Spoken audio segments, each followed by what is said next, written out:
4장 14절로부터 4장 3절까지입니다. 같이 합독하겠습니다. 우리가 시작할 때에 확신한 것을 끝까지 견고히 잡고 있으면 그리스도와 함께 참여한 자가 되리라. 성경에 일렀으되 오직 너희가 그의 음성을 듣거든 경노하시게 하던 것 같이 너희 마음을 완고하게 하지 말라 하였으니 듣고 경노하시게 하던 자가 누구냐? 모세를 따라 애굽에서 나온 모든 사람이 아니냐? 또 하나님이 40년 동안 누구에게 노하셨느냐? 그들의 시체가 광야에 엎드러진 범죄한 자들에게가 아니냐? 또 하나님이 누구에게 맹세하사 그의 안식에 들어오지 못하리라 하셨느냐? 곧 순종하지 아니하던 자들에게가 아니냐? 이로 보건대 그들이 믿지 아니함으로 능히 들어가지 못한 것이라. 그러므로 우리는 두려워할지니 그의 안식에 들어갈 약속이 남아 있을지라도 너희 중에는 혹 이르지 못할 자가 있을까 함이라. 그들과 같이 우리도 복음 전함을 받은 자이나 들은 바 그 말씀이 그들에게 유익하지 못한 것은 듣는 자가 믿음과 결부시키지 아니함이라. 이미 믿는 우리들은 저 안식에 들어가는도다. 그가 말씀하신 바와 같으니 내가 노하여 맹세한 바와 같이 그들이 내 안식에 들어오지 못하리라 하셨다 하였으나 세상을 창조할 때부터 그 일이 이루어졌느니라. 아멘. 제가 고등학교 때 저희 학교가 기독교 학교여서 참 좋은 선생님들이 많았습니다. 신실한 선생님들이 많았는데 그 중에 인품이 좋고 또 목소리도 참 좋고 인상이 좋은 그 선생님이 한 분 계셨어요. 그 선생님이 학생들을 대할 때에도 대단히 참 따뜻하게 대해 있었는데 어느 날 자신이 학교 선생님이 된 이유를 설명을 하는 거예요. 자기가 학교 선생님이 되기 전에는 사실 건설회사에서 일을 했었고 건설 현장에서 그 인부들을 관리하고 일을 독려하고 지도했던 일을 했다라고 얘기를 해요. 근데 그 일을 하다 보니까 자기가 그 직장에서 일을 하다 보니까 자꾸 자기 성격이 나빠지더라는 거예요. 왜냐하면 거기 이 거친 사람들을 상대하다 보니까 자신도 좀 거칠어야 되고 또 욕도 해야 되고 화도 내야 되고 그래야 일이 진행이 되더래요. 그렇게 일이 한참 진행을 되고 어느 순간 자기도 모르게 이 욕이 입에 달고 계속 욕을 하게 되고 또 화를 잘 내게 되고 이거 좀 문제가 있다라는 생각을 하고 있었는데 결정적으로 그 회사를 관두고 나오게 된 이유가 있었어요. 결정타가 뭐냐면 하루는 집에서 이렇게 쉬고 있는데 자기 아이가 막 울더래요. 태어난 지 얼마 안 된 아이가. 근데 이 사람이, 이 선생님이 화가 나가지고 아이를 집에서 던져버렸대요. 본인도 놀란 거예요, 사실은. 자기 화를 주체를 못해가지고 화가 나서 아이를 던졌는데 다행히 아이에게 큰 사고는 없었대요. 큰 문제는 없었는데 아이를 순간적으로 화를 참지 못하고 집어 던진 자신을 보고 자기도 놀라고 그때 큰 충격을 받으면서 이거 이러다가 내가 진짜 괴물 되겠구나 라는 생각이 들어서 그때 진지하게 생각하고 높은 연봉의 직장도 관두고 학교에 오게 되었다라는 얘기를 하세요.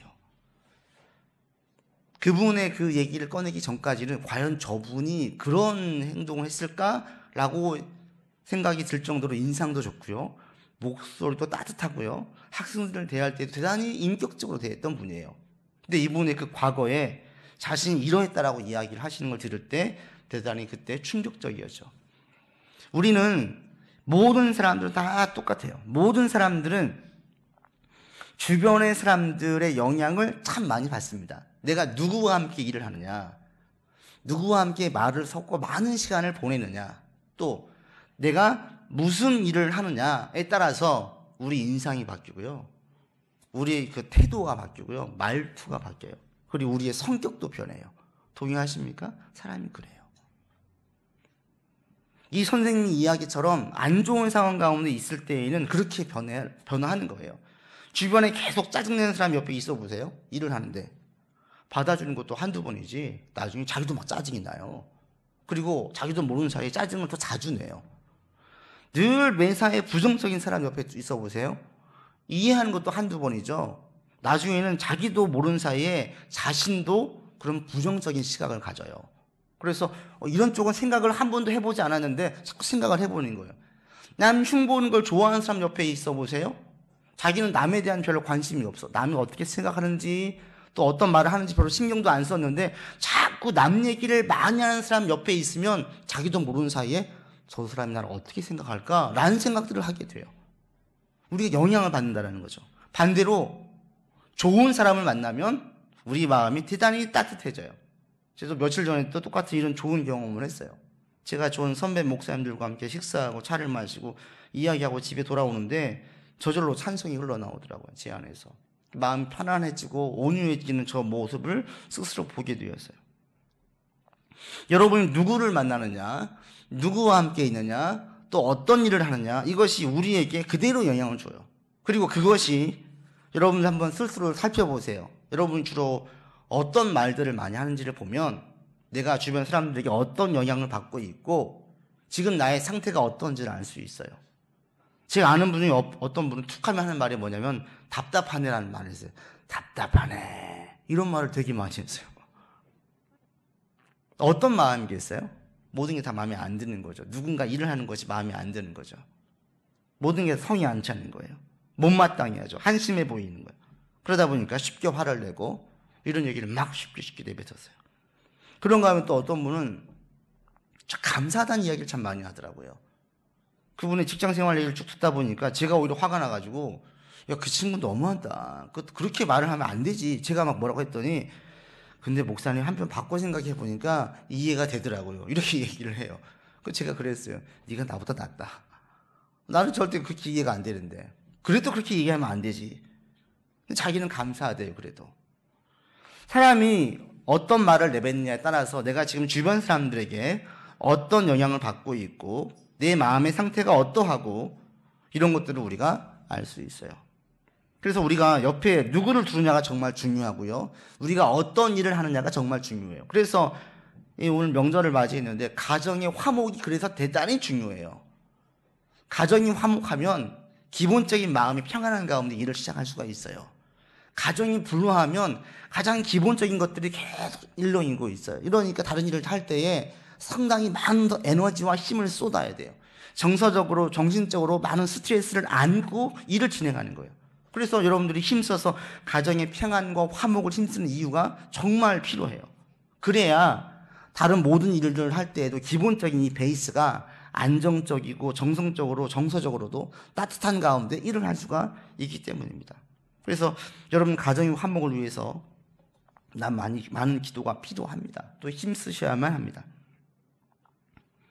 그러면 그리스도와 함께 다니는 사람들은 어떤 영향을 받을까요? 그리스도와.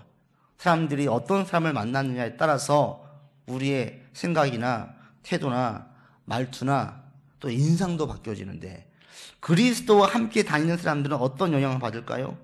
여러분 오늘 본문의 14절에 보십시오. 이렇게 고백을 하고 있어요. 3장 14절 같이 읽어보죠. 우리가 시작할 때에 확신한 것을 끝까지 견고히 잡고 있으면 그리스도와 함께 참여한 자가 되리라. 이 본문에 그리스도와 함께 참여한 자가 된다는 말이 이 세번역 성경에는 어떻게 나와 있냐면 그리스도께서 주시는 구원을 누리는 사람이 될 것입니다 로 표현하고 있어요.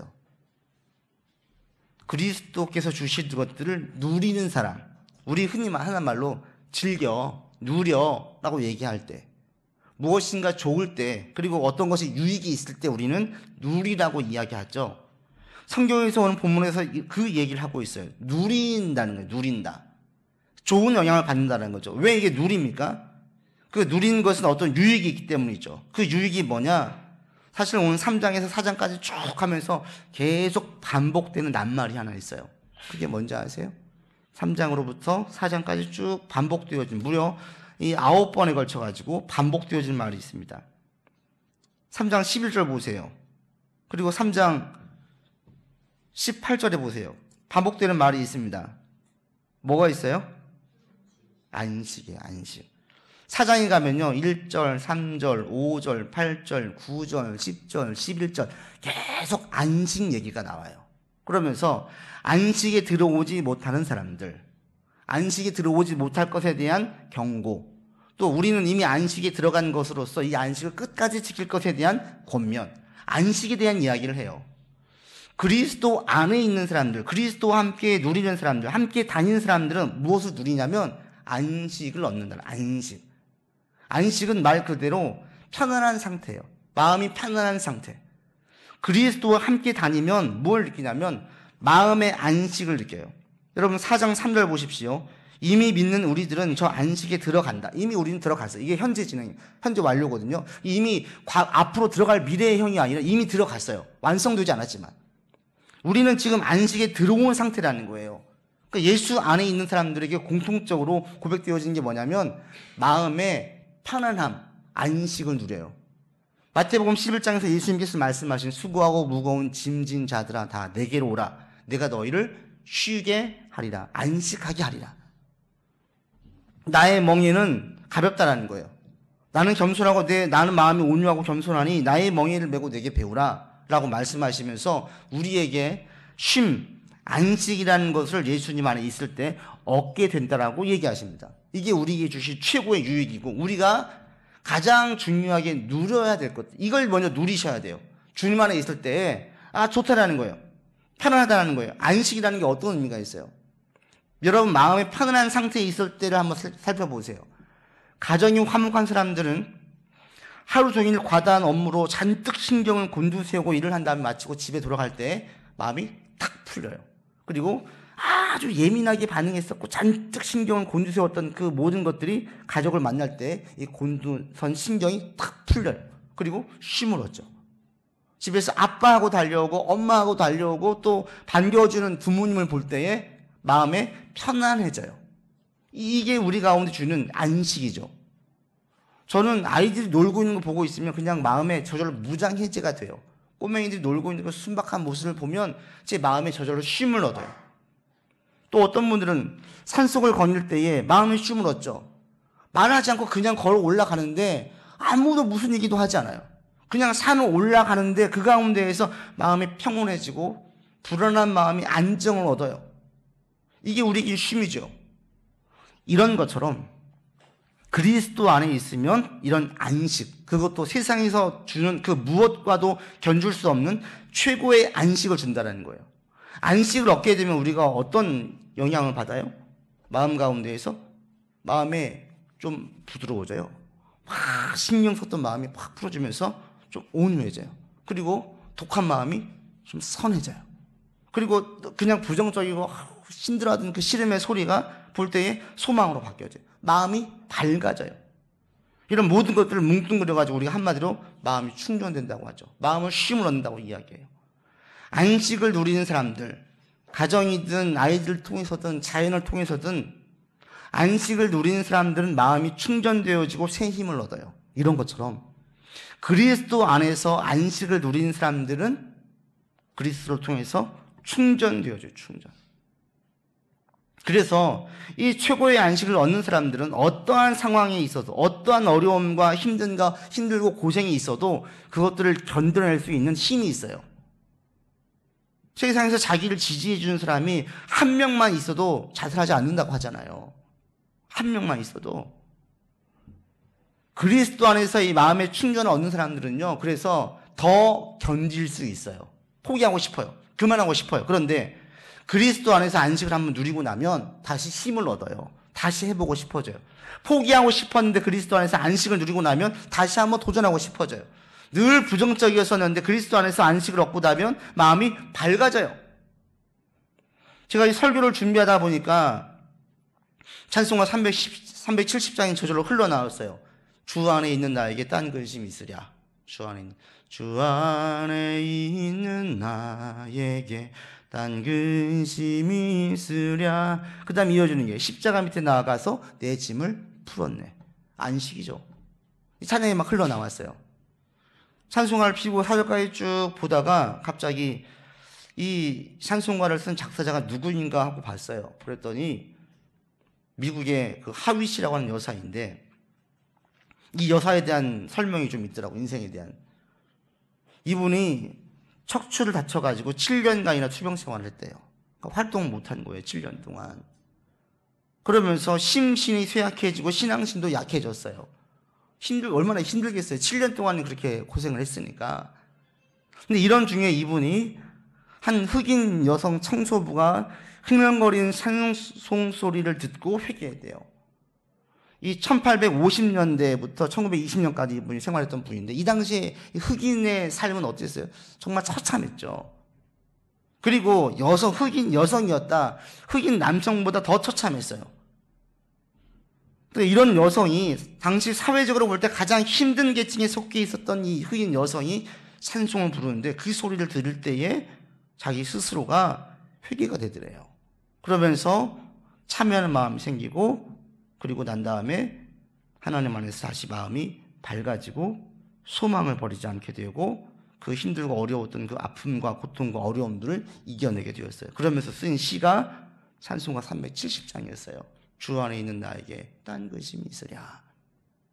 지금 현실에선 척추가 다쳐가지고 활동도 못하고 계속 고통 중에 있는데, 그런 가운데에도 하나님 안에서 안식을 얻게 되어지자 그 모든 아픔과 고통과 어려움들을 이겨낼 수 있는 힘이 생긴 거예요. 계속 절망과 불평과 원망의 그 삶이 바뀌어져 가지고 소망과 감사로 저절로 마음에서 씨가 써진 거예요. 그래서 나오는 것이 주 안에 있는 나에게 딴 것이 있습니까? 십자가 밑에 나아가서 내 짐을 풀었다. 얼마나 힘들겠어요. 자기 짐을 다 풀었다라는 거예요. 그랬더니 나오는 게 주님을 찬송하게 되고 할렐루야 찬양하게 되고, 내 앞길이 멀고 험해도 나 주님만 따라가겠습니다 라는 고백의 소리가 나오더라는 거예요. 바뀌어져요. 주님 안에 안식을 얻게 되어지면 아무리 힘들고 아무리 어려워도 아무리 고통을 겪어도 거기에서 그냥 꺾어지지 않아요. 이겨낼 힘을 얻어요. 저도 그런 경험이 있었어요. 저도 몰랐는데 제가 가만히 생각해 보니까 중학교 때 제가 우울증을 겪었던 것 같아요. 비만 오면 막 슬프고 우울하고. 그리고 세상에서 저는 만약에 주님께서 저 데려간다고 하면, 그 다음 중학교 때인데도 저 데려간다고 하면 기뻐했을 것 같아요. 그냥 죽는 것이 두렵지가 않았어요. 싫지가 않았어요. 세상을 빨리 떠나가고 싶었어요. 왜 그런지 몰라요. 근데 그런 마음이 있어요. 크리스마스, 지금도 기억, 성탄절날 캐롤이 나오는데 막 슬펐어요. 그게 저는. 그런데 고등학교 때 제가 제대로 예수님을 믿고 믿음 생활을 하고 찬양하는 시간이 좋고 기도하는 시간이 좋고 말씀 읽는 시간이 좋으면서 저도 모르는, 이제 그게 지나고 나니까 그게 주님 안에서의 안식이었죠. 그런 시간들을 겪고 난 다음에 어느 순간 제 마음이 밝아졌어요. 제가 아마 그때 그랬을 것이라고 이야기를 하면 아무도 안 믿어요, 지금은. 오히려 늘 제 아내가 입버릇처럼 저에게는 초긍정의 사람이네요. 초긍정의 사람. 근데 저는 긍정을 위해서 한번 힘써본 적이 없어요. 그냥 그리스도 안에서 소망을 가지게 되고, 로마서에 있는 것처럼 환난이 인내를 낳고 인내가 연단이 되어서 연단이 소망으로 이어지고, 우리 모든 사람들에겐 다 소망이 있다. 하나님께서 우리 가운데 주신 사명이 있다. 이 소망의 기대를 가지고 나를 바라보고 다른 사람들 바라보고 환경을 이해하다 보니까 자연스럽게 저는 절망이라든지 푸념이라든지 꺾여진다는 생각이 아니라 기대하는 마음을 가지게 된 거예요. 이것이 긍정으로 보일 뿐이지요. 그러면서 신앙 안에서 많은 좋은 결과물들 거두면서 제가 더 큰 자신감을 가지게 됐어요. 이 모든 게 어디서, 이 출발이 어디 있느냐 보니까 하나님 안에서의 안식이에요. 여러분도 그런 게 있으셔야 돼요. 하나님 안에서의 쉼. 그냥 여러 가지 표현을 못해도 야 좋다, 이거구나. 그 막자는 찐빵을 쓴 이만재 씨가 늘 잠잘 때 예수 사랑의 찬송을 부를 때에 불면증이 사라졌더래. 이게 뭐냐면 마음에 쉼을 얻는 거예요. 늘 자신이 인생의 짐을 지고 내 가정에 대한 책임을 내가 져야 된다는 그 부담감을 가지고 늘 하루하루를 살아왔어요. 없는 가운데서 재산을 일궈야 되고 가정을, 아이를 키워야 되니 얼마나 예민하고 얼마나 미래에 대한 고민을 많이 했었는지. 근데 예수님을 믿고 자기의 모든 짐을 다 예수님께 넘겨드리고 나니까 마음이 편안한 거예요. 그 저녁에 잠이 와요. 더 이상 막 내일에 대한 고민을 할 필요가 없어요. 그냥 턱 맡기고 오늘 주어진 일 위해서 열심히 하면 돼요. 더 이상 인생의 주인이 내가 아니에요. 예수님이에요. 그런 것에 대한 고백으로 예수 사랑해요를 저녁에 잠자기 전에 마치 애들 자장가 불러주시지 스스로에게 자기를 부르는 거예요. 그러고 나자 마음이 쉼을 얻고 그 쉼이 잠잘 때 불면증이 사라지고 평안한 가운데 잠들게 했다는 겁니다. 여러분은 이런 최고의 안식을 누리는 삶이 되기를 바랍니다. 아멘. 누릴 수 있기를 바랍니다. 왜? 최고의 안식을 누리게 되어질 때에 그 쉼을 통해서 모든 것이 시작되어져요. 하나님은 우리에게 먼저 일을 주시고 일을 하라고 하지 않아요. 그리스도 안에서 주님과 함께 누리기를 원해요. 명절날 부모님 찾아가면 얘가 뭐 가지고 왔나 볼 것 같으세요? 아니에요. 먼저 우리 아들, 우리 딸, 우리 손주들이 오는 것 자체가 좋은 거예요. 그냥 그 자체가 즐거운 거예요. 선물은 그 다음이죠. 우리 자녀가 건강하고 가정이 행복하면 그게 좋은 거예요. 그게. 하나님도 동일하십니다. 하나님은 우리에게 내가 널 써먹기를 원해라고 얘기하지 않으세요. 일단 네가 내 안에서 누려라. 쉬어라. 인생의 짐을 왜 자꾸 네가 주고 가니? 미련하고 앞일도 알지 못한 왜 너가 주고 가니? 나한테 맡겨라. 이거예요. 마태복음 11장에 예수님께서 선포하신 수고하고 무거운 짐진 자들아 다 내게로 오라. 그 당시 일반 사람들 늘 하루하루가 힘겹고 내일은 알 수 없고 정말 일용직을 근무하면서 쌓아놓은 양식이 없는 자들에게 주신 말씀입니다. 수고하고 무거운 짐진 자들아 다 내게로 오라. 내가 너희를 쉬게 하리라. 그러면 먹을 걸 주셨습니까? 직장을 줬습니까? 높은 연봉을 줬습니까? 아니에요. 그럼에도 불구하고 하시는 말씀이 내가 너희를 쉬게 해주겠대요. 쉬게. 여러분에게 이런 안식이 있기를 바라고요. 여러분 가정 가운데 그 안식이 가득하기를 바랍니다. 그러면 자연스럽게 우리 식구들 모두가 다 내면적으로 풍성한 사람, 건강한 사람이 돼요. 내면적으로 건강한 사람이 외적인 스트레스나 외적인 어려움들을 이겨낼 수 있는 힘이 훨씬 높대잖아요. 가정이 화목하면 그래서 웬만한 고통과 어려움은 더 잘 견뎌내요. 나를 지지해주고 믿어주고 신뢰해주는 식구가 있다는 것 자체가 큰 힘이 되거든요. 하나님 안에서의 안식이 나에게 있고 우리 식구들에게 있어서 이것이 우리 안에 가득하면 그 가정은 그냥 되는 집안이에요. 건강한 가정이에요. 세상에서 무엇을 하든지 간에 그 아이들은 행복하고 감사한 가운데 살 수가 있어요. 그래서 그 모든 안식의 시작이 사실은 여기 있는 여러분들에게서부터 샘솟듯 솟아가지고 우리 식구들에게 흘러가야 돼요. 여러분은 이런 안식이 있기를 바랍니다. 이 안식이 있을 때에 내 안에 사랑의 마음이 있고 부드러운 마음이 있고 때로는 이것이 안식이 대단하게 불면증도 치료되어지면서 육체의 질병의 치료까지 이어질 수 있어요. 넉넉한 마음을 가지게 만들어요. 온유하고 부드러운 마음을 가지게 만듭니다. 마음을 밝아지게 합니다. 감사하게 합니다. 얼마나 좋아요. 그리스도 안에 있는 것 자체가 이런 누림입니다. 그래서 여러분 가운데 이런 안식이 있기를 바라고 또 여러분 가정 가운데 이런 안식이 있기를 바랍니다. 내가 일 끝내고 집에 들어갈 때 빨리 가고 싶어라는 마음이 들어야죠. 일 끝냈는데 집에 안 들어가고 싶고 자꾸 주변을 뱅뱅 배회하고 싶다면 그 가정에 안식이 없는 거잖아요. 여러분이 교회를 세우는데 교회를 최대한 늦게 들어오고 싶다면 이건 지금 교회 안에 안식이 없는 거잖아요. 교회 빨리 들어가고 싶어. 때로는 교회가 피난처가 되고 내가 쉴 공간이 되어야 돼요. 빨리 가서 나 기도하고 하나님께 찬양하고 하나님 안에 있고 싶어. 이런 마음이 있으면 그 사람 마음 가운데 쉼과 안식이 있다는 사인입니다. 여러분들 가정으로 빨리 들어가고 싶고 남편이나 아내나 자녀를 빨리 보고 싶고 또 교회에 빨리 들어가서 함께 예배드리고 싶은 마음이 가득해지기를 바랍니다. 그러면 내 안에 지금 안식으로 내가 누리는 삶을 살고 있다는 사인이거든요. 그래서 이 안식이 여러분 가운데 또 여러분 가정 가운데 있기를 위해서 기도하시고 힘쓰는 여러분 되기 바랍니다. 아멘. 오늘 본문에 보면 그럼 누가 안식을 누리지 못하는지 18절에서 이렇게 설명을 하고 있습니다. 모든 사람들이 안식을 누리는 것 같지만 실질적인 그리스도인들은 교회를 다니는 사람들 가운데에서 안식을 누리는 사람들은 많지 않아요. 심지어 오늘 본문에서 출애굽한 이스라엘 백성들을 이야기할 때는 여러분 먼저 16절을 보십시오. 누가 안식을 누리지 못하는지 16절 17절 같이 읽어보겠습니다. 듣고 경노하시게 하던 자가 누구냐? 모세를 따라 애굽에서 나온 모든 사람이 아니냐? 또 하나님이 40년 동안 누구에게 노하셨느냐? 그들의 시체가 광야에 엎드러진 범죄한 자들에게가 아니냐? 출애굽한 이스라엘 백성들 가운데에는 안식을 누리지 못한 참 쉼을 누리지 못한 사람들이 누구냐고 이야기할 때 16절에서 모든 사람들이래요. 모든. 정확히 말하면 만 20세 미만의 사람들 제외한 20세 이상의 그 당시에 성인으로 인정되어지는 모든 성인들 여호수아와 갈렙을 제외한 모든 사람들은 이 안식을 누리지 못했다라는 거예요.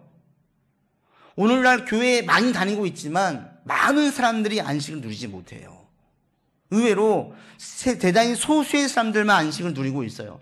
물론 이 출애굽의 이 이스라엘 백성은 좀 예외로 보셔야 돼요. 하나님 이들 예표로 쓰시기 때문에 이 백성들은 너무나 오랜 동안 이집트에서 노예 생활을 했어요. 이게 그냥 뼛속까지 체류당해져 있어요. 그러다 보니까 이들이 주님을 믿는 데에는 너무나 많은 어려움들이 있었어요. 돌이켜지지가 않았어요. 그래서 오늘날 우리에게 그대로 모든 이 사람들이, 그러면 교회 다니는 사람들이 다 안식을 누리지 못하느냐로 접근할 필요는 없습니다. 그렇지만 분명한 사실은 많은 사람들이 이 안식을 누리지 못해요. 그리고 왜 안식을 누리지 못하냐면 18절에 그 답을 얘기합니다. 같이 읽어보시지요.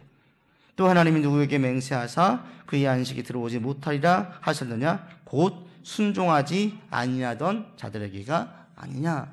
누가 안식을 누리지 못하냐? 왜 이 많은 사람들이 안식을 누리지 못하느냐? 한마디로 말하면 불순종하기 때문이라는 거예요. 불순종. 이 18절의 배경은 사실은 시편 95편입니다. 시편 95편 7절로 11절까지의 말씀이 히브리서 3장과 4장 전체에 여러 번 나와 있어요. 여러분 11절에 보세요. 내가 노아에 맹세한 바와 같이 내 안식에 들어오지 못하리라. 여러분 18절 금방 읽었던 말씀도 똑같이 내 안식에 들어오지 못하리라. 그리고 4장에도 가면 4장의 3절 보세요. 우리들은 저 안식에 들어가지만 내가 노아에 맹세한 바와 그들이 내 안식에 들어오지 못하리라. 이게 어디 말씀이냐면 시편 95편 11절을 인용한 거고요. 이 히브리서 3장과 4장 전체는 히브리서 시편 95편 7절로 11절까지의 내용들을 이 본문에 인용한 거예요. 그리고 시편 95편은 이 배경이 민수기 13장과 14장을 배경으로 하고 있어요. 그게 어떤 사건이냐면 가나안 땅 정탐을 하고 난 다음에 보고하는 사람들, 그들의 보고를 듣고 이스라엘 백성들이 다 불평했던, 원망하면서 우리가 이젠 죽었구나, 우린 여기서 죽으려고 불러내었구나, 이 내용이에요. 즉 여기서 말하는 불순종이라는 것은 어떤 의미냐면 전도했더니 믿지 않는 사람들, 하나님을 알지 못하는 사람들에게 복음을 전해서 따르라고 했더니 따르지 않았던 것들, 이런 불순종을 의미하지 않아요. 어떤 불순종이냐면 하나님의 능력도 경험했고 하나님의 역사도 알고 있고 또 하나님을 실질적으로 믿는다고 이야기하는 사람들이 불순종한 경우예요. 그들이 안식을 누리지 못한다는 겁니다. 출애굽한 이스라엘 백성들을 보세요. 20세 이상으로 못 들어가요. 그런데 그들이 하나님을 몰라요? 그들이 하나님을 믿지 않았어요? 그들이 하나님의 역사를 보지 않았어요? 또는 그들이 하나님께 감사하지 않았어요? 그들이 하나님께 찬양하지 않았어요? 아니에요. 자기들 눈앞에서 그렇게 자기를 부려먹었던 이 이집트의 철병거가 수장되는 걸 봤어요. 그날은 하루 종일 감사하면서 찬양했어요. 하나님께. 축제를 그날 보냈는데 축제의 주인공이 하나님이었어요. 하나님의 위대하심을 찬양했어요. 전능하심을 찬양했어요. 이 백성들이 전부 다. 주인공이 모세도 인간도 아니라 하나님이었어요. 하나님. 하나님을 힘껏 높였던 사람들이 이스라엘 백성들이에요. 하나님께서 만나를 주셨어요.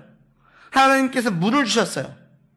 하나님의 그 전능하심을 많이 보여주셨어요. 이들은 다 알고 있었어요. 하나님 얼마나 대단하신 분인지 알고 있었어요. 찬양했어요.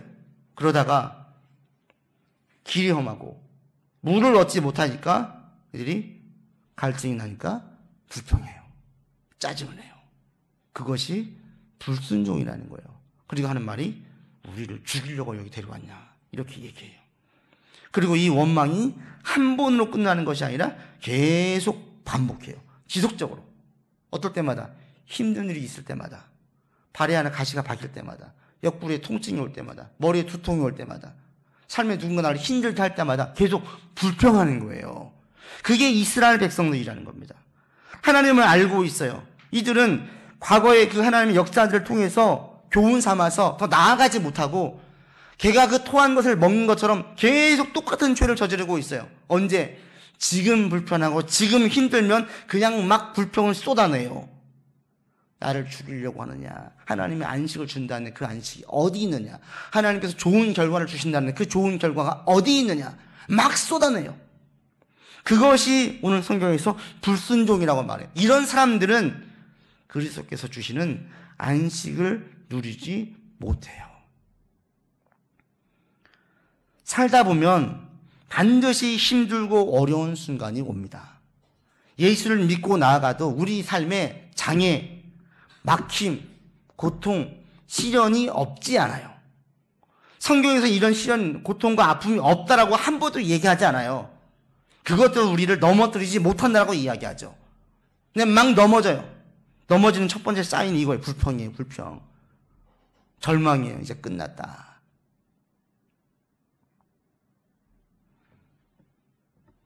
가끔 제가 이해가 안 되는 분들을 볼 때가 있어요. 제 스스로가 좀 고개를 갸우뚱하게 만드는. 함께 선교도 다녀왔어요. 하나님의 역사를 함께 보았어요. 간증을 통해서 하나님의 살아계심도 직접 보았어요. 또 기도할 때 뜨겁게 기도도 해요. 그러면서 자기도 하나님 너무 사랑한다. 하나님 자신을 너무 사랑한대. 막 고백을 해요. 그런데 이런 분이 힘들고 어려워지니까 너무 심하게 낙심하는 거예요. 그걸 볼 때 좀 의아해요. 분명히 하나님 그 사람 사랑한다고 했는데 저분은 왜 저렇게 낙심을 하지? 누군가 자기 마음을 불편하고 기분을 상하게 하니까 자기 사역을 못 하겠대요. 자기 빼달래요. 그런 걸 보면 저 사람이 신앙이 있는 사람인가? 이런 의아한 생각이 들어요. 분명히 입술로는 하나님의 살아계심을 보았다고 이야기해요. 그리고 간접적으로도 보았고 실제로 심지어는 자신도 고백을 했어요. 나를 사랑하십니다. 그랬던 분이 자기 마음이 좀 불편하고 기분이 좀 상하고 누가 나를 좀 괴롭게 하면 자기 못 하겠대요. 크게 낙심해요. 이런 분들을 볼 때마다 제가 스스로 의아해져. 저분이 지금 저렇게 신앙 고백을 하고 믿는다고 했는데 진짜 믿고 있는 게 맞나? 그런 분들은 하나님이 주시는 안식을 몰라요. 깊은 그 안식을 못 느껴요. 안식을 느끼긴 느끼는데 세상에서 주는 안식과 비슷한 것을 느낄 뿐이지 세상에서 줄 수 없는 안식을 못 느껴요. 평안을 너희에게 주노라. 세상에 줄 수 없는 평안을 너희에게 준다고 하셨는데 세상에 줄 수 없는 평안이 무엇인지를 몰라요. 그분들은. 여러분 만약에 살면서 힘들고 어려울 때 자꾸 불평한다면 회개하셔야 돼요. 정말. 하나님 제가 지금 이 목이 곧은 광야의 이스라엘 백성과 똑같군요. 인생이 해석이 안 되고 지금 고난이 해석이 안 된다고 자꾸 불평하고 하나님 저 왜 이렇게 하세요? 원망만 한다면 하나님 때로는 이 출애굽한 백성들처럼 하나님의 역사와 능력들을 내가 세하려 보니까 내 손가락으로 셀 수 없을 정도로 많은데 지금의 현실의 고난과 어려움이 해석이 안 된다고 원망을 한다면 이거는 하나님께서 이해시켜 주신 것이 아니라 우리를 회개하게 만드세요. 책망하세요. 지금의 고난을 자꾸 셈해보지 말고 과거의 은혜들을 한번 돌이켜보라고 말씀하세요. 과거의 은혜들을 한번 계수해봐라. 너 그때 내가 어떻게 했었고 너 어떻게 도와줬었고 너 그때 너도 고백을 했었잖아. 하나님 살아계십니다. 저를 사랑하십니다. 고백했었던 그것들은 다 어디 갔느냐라고 얘기하신다는 거예요. 자꾸 불평을 하면 또 큰 착각에 빠집니다. 어떤 착각에 빠지냐면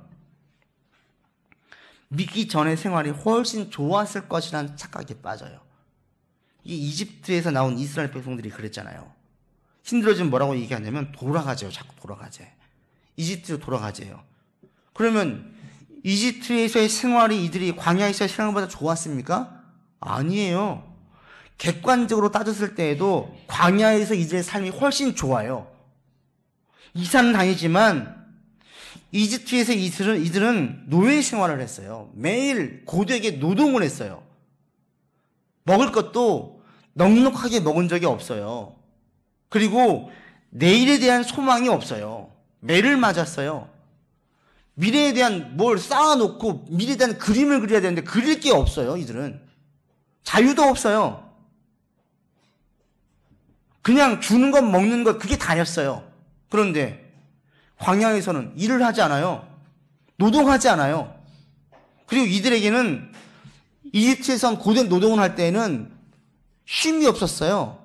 그러나 광야에서는 구름 기둥과 불 기둥을 통해서 그들에게 열사병으로 죽지도 않았고 일교차가 심한 저녁에는 감기로 고생하지도 않았어요. 불 기둥과 구름 기둥으로 낮에는 서늘하게 저녁에는 따뜻하게 해줌으로 이들의 삶에서 고통이 별로 없었어요. 먹을 것도 고생을 해야지만 먹는 것이 아니라 아침마다 눈 뜨면 먹을 게 항상 있었어요. 객관적인 삶으로도 이들은 광야의 삶이 좋았어요. 그리고 더 중요한 것은 미래에 대한 기대를 가지고 있어요. 저 땅은 앞으로 자신들의 땅이에요. 자신들이 경쟁할 수 있고 읽을 수 있고 자기 자손들에게 물려줄 수 있는 터전이 있는 땅이에요. 인생에 소망이 있어요. 애굽에서의 삶과 광야에서의 삶을 객관적으로 비교를 해도 광야의 삶이 훨씬 좋다라는 거예요. 길이 험한 것은 이집트에서의 힘든 삶을 비교해보면 아무것도 아니에요. 며칠만 고생했을 뿐이죠. 만약 그들이 다시 이집트에 가서 한 달만 살아보세요. 그래도 하나님 믿고 기대하는 삶이 좋았을 텐데 다시 깨우칠걸요. 그런데 현재 힘들고 어려우니까 아이고 나 죽겠네 이러면서 정말 지금 힘들고 차라리 이집트에서의 삶이 훨씬 좋았는데 계속 푸념을 하면요 착각에 빠져요. 진짜 그때가 좋았을 것이란 착각에 빠져요. 예수 믿고 살다 보니까 힘들고 어려울 때가 와요. 그러다 갑자기 동창을 만났어요. 믿지 않는 친구를 만났는데 너무 행복해 보여요. 믿지 않고 살아도 행복할 것 같은데 라는 생각이 슬며시 밀어들어와요. 그러면서 교회에서 한 발 빼요. 사역도 안 하고 어느 순간부터 주일날 놀러 다니기 시작해요. 예배를 안 드려요. 행복해져요? 행복이 옵니까? 몇 주는 신나죠. 몇 주는 즐거울 거예요. 주일날 이제 그냥 내가 놀고 다니고 여행도 다니고 다녀보세요. 몇 주는 재밌어요. 그러나 그 몇 주가 지나고 나면요 일상이 다시 무료해져요. 그냥 집에서 TV를 켜고 있거나 친구 만나 수다를 떨거나 하루 그냥 즐기다 오는 거예요. 남는 게 아무것도 없어요. 믿지 않는 삶이, 예배 안 드리는 삶이, 놀러 다니는 삶이 더 나은 삶인 것 같고 행복한 삶인 것 같지만 실제로 그 삶을 살면 그렇게 나은 삶도 아니고 행복한 삶도 아니에요. 오히려 예배 드리는 삶이 훨씬 더 행복하고 감사한 삶이에요. 나의 몸을 누군가를 위해서 희생하고 하나님 나라를 위해서 내가 무엇인가 쓰인다는 사실이 훨씬 더 감사해요. 훨씬 더 보람이 있어요. 훨씬 더 행복한 삶이에요. 그런데 힘들고 어려워지면 그런 착각에 사로잡혀요. 이런 사람들은 안식이 없죠. 그러면서 슬며시 발을 하나 빼요. 마치 더 나은 삶, 더 행복한 삶이 내 앞에 있을 것이라는 착각에 빠져서. 전 여러분들이 하나님을 믿는 게 얼마나 좋은지, 하나님 안에 거하는 것이 얼마나 감사한지 자꾸 느끼면서 살 수 있기를 바랍니다. 어제도 되게 설교를 제가 마무리하고 다시 제가 이제 찬양을 불렀어요. 혼자 찬양 부른 게 주 품에 품으소, 주 품에 품으소서. 저녁에 이제 홀로 새벽 어제 1시 넘어서까지 설교 준비를 다시 하고 쭉 찬양 부르는데 얼마나 좋은지. 그래, 하나님 안에 있는 게 참 좋은 거야. 그리스도를 믿는 믿음 안에서 누리는 여러분들 되기를 바랍니다. 누리는 여러분들. 주님 안에 있는 게 정말 좋군요. 시편 84편에 이렇게 고백합니다. 주의 궁정에서의 한날이 다른 곳에서 첫날보다 나은즉 악인의 장막에 거함보다 내 하나님 문지기로 있는 것이 좋습니다. 좋은 집에 사는 것보다 제 하나님 문지기로 있는 게 좋습니다. 이게 어떤 의미예요? 그냥 하나님과 함께 있는 것 자체가 좋은 거예요. 자체가. 이게 안식이죠. 여러분들에게 이런 안식이 있기를 바랍니다. 상이 없어도, 지금 좋은 결과물이 없어도, 지금 기도의 응답이 딱 떨어지지 않아도 그냥 하나님이 내 안에 있고 그분이 내 아버지 되시고 그분이 나를 사랑하시고 그분이 내 인생을 책임진다는 사실에, 또 내 인생이 주인 되어진다는 사실에 그냥 마음이 탁 놓여지면서 쭉 한동안 쉬고 일어나니까 어느 순간 마음이 회복되어져 있고 마음이 밝아져 있고 마음이 새 힘을 얻게 되어져 있는 여러분들 되기를 바랍니다. 세상이 계속 살면 뭐가 나와요? 우리 몸에서 독소만 나와요. 계속 독소만 품어져 나와요. 근데 그리스도 안에 있을 때는 향기가 나요. 생기가 돋아요. 능력이 나오기를 시작해요. 삶에 눌리지 않게 돼요. 마음이 강팍해지지 않게 돼요. 모든 어려움과 아픔을 이겨낼 수 있는 찬양의 소리와 감사의 소리가 끊어지지 않아요. 여러분들에게 모든 환경을 이겨넘어설 수 있는 이런 찬양과 감사의 소리가 나올 수 있기를 바랍니다. 아멘. 기대하세요. 소망하세요. 주님 안에 있는 모든 사람들, 주님 안에서 안식을 누리는 모든 사람들은 다 이런 고백을 해요. 그래서 삶이 힘들고 어려워도 불평하지 않아요. 호들갑 떨지 않아요. 착각에 빠지지도 않아요. 예수님께서 말씀하신 참된 쉼, 안식을 누리는 여러분들 되길 바랍니다. 그리고 그 안식이 자연스럽게 가까운 사람들에게로 흘러갈 수 있기를 바랍니다. 그 안식이 내 마음에 쉼을 줘서 회복되고 상처가 치유되고 다시 한번 살고 싶고 다시 한번 소망을 가지고 살 수 있는 힘을 얻어질 수 있기를 바랍니다. 그리고 이런 안식이 여러분 가정과 또 우리 교회에 가득하기를 위해서 기도하시고 힘쓸 수 있는 여러분들 되기를 바랍니다. 기도하겠습니다. 아버지 하나님, 그리스도 안의 안식에 거하는 우리가 되기를 간절히 원합니다. 세상이 줄 수 없는 그 안식, 참된 평안, 참된 쉼이 우리 안에 가득하기를 원합니다. 세상이 줄 수 없고 세상에 빼앗아갈 수도 없는 안식이 우리 안에 있어서 이 안식이 우리의 마음을 밝게 하고 마음을 쉬게 하고 상처가 치유되게 하고 소망 중에 나아갈 수 있도록 하나님 인도하여 주시옵소서. 이 안식이 내 삶에 가득하고 우리의 가정에 가득하기를 원합니다. 근심과 두려움과 걱정과 조바심이 사라지게 하시고 평안과 넉넉함과 온유와 소망과 담대함으로 바뀌어질 수 있도록 주님 안에 거하고 안식을 누리는 우리 모든 자가 되게 인도하여 주시옵소서. 주님의 안식이 우리의 가정에 넘치기를 원합니다. 하나님, 가정에 들어오는 남편과 아내와 부모님과 자식들, 가정에서 쉼을 얻게 하시고 그 쉼의 중심에 그리스도가 있어서 가정 가운데 감사가 끊어지지 않고 웃음의 소리가 끊어지지 않고 소망의 말들과 격려의 말들이 끊어지지 않는 가정되게 인도하여 주시옵소서. 우리 교회와 한국교회에도 동일한 참된 쉼과 안식이 가득하기를 원합니다. 교회에 올 때에 하나님, 제가 왔습니다. 저희 아버지 감사합니다. 쉼을 누리게 하시고 그 쉼 가운데 쓰임을 얻는 성도들이 많아지고 교인들이 많아지는 우리 샬롬 교회와 한국에 있는 모든 공교회와 세계의 모든 교회가 될 수 있도록 하나님 인도하여 주옵소서. 우리 구주 예수 그리스도 이름으로 기도드립니다.